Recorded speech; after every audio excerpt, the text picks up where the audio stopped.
This story should be told in high schools all over Australia. It would serve as a warning bell. Let's get into it. Got my eyes straight ahead, got my head in the game. With the red light on, I'm just waiting for the change. Keep my head down low. Okay, let's check it out. This, I'll just so you understand who this person is. Shamima, I don't know how you pronounce the name. Begum. She was born in 1999, British-born woman who entered Syria to join the Islamic State terrorist group at the age of 15 and was consequently stripped of UK citizenship. She lives in, oh, how do you pronounce that? El Roj detention camp in Syria. She was a high school student at Bethnal Green Academy. And when she and two schoolmates traveled to Syria in February 2015, her journey was facilitated by an IS smuggler who was providing information to Canadian intelligence. At age 15, Begum married a 23-year-old fellow IS member 10 days after her arrival and had three children who all died young. The Daily Telegraph that reported that Begum had developed a reputation as an enforcer among other members of IS and had tried to recruit off other young women to join the group.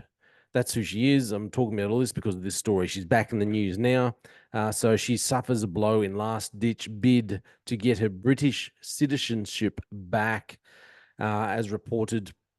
I think it's the Guardian here. Shamima Begum's bid to take a citizenship. I can't talk properly today. Citizenship battle to the Supreme Court has suffered a setback.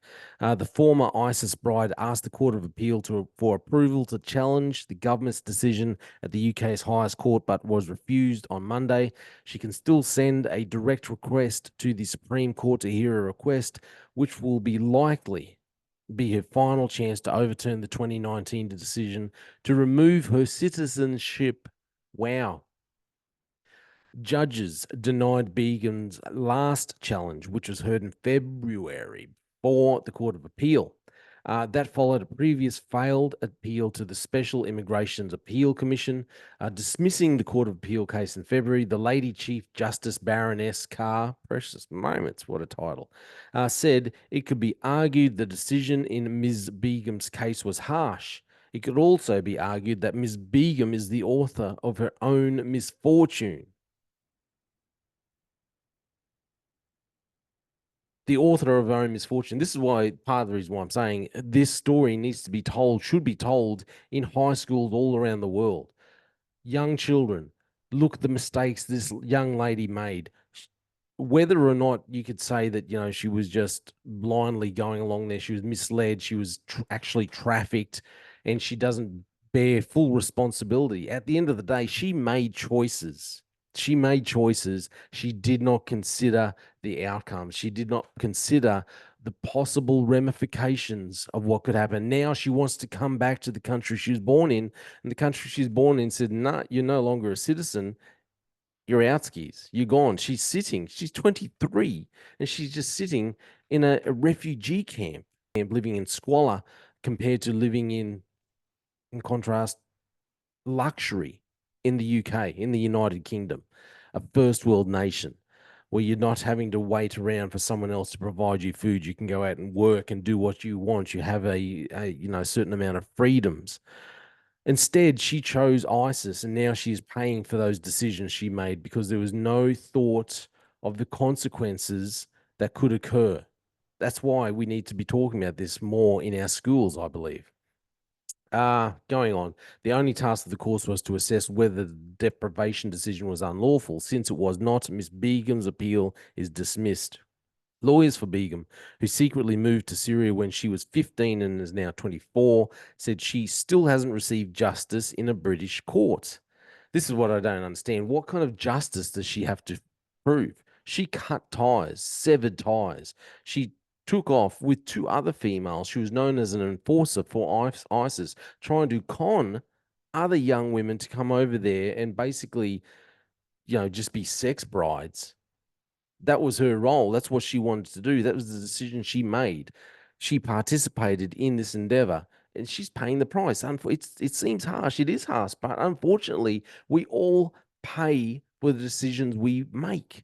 And this is what I try and tell young people. This is what I try to instill in my children. This is why I say talk about things like the episode I did about the trans, and parents, our responsibility when we're talking to our children, helping to guide them and raise them.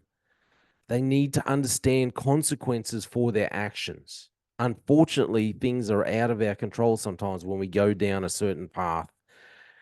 Lawyers for Begum, anyway, they promise they're not going to stop fighting until she gets justice and until she is safely back home.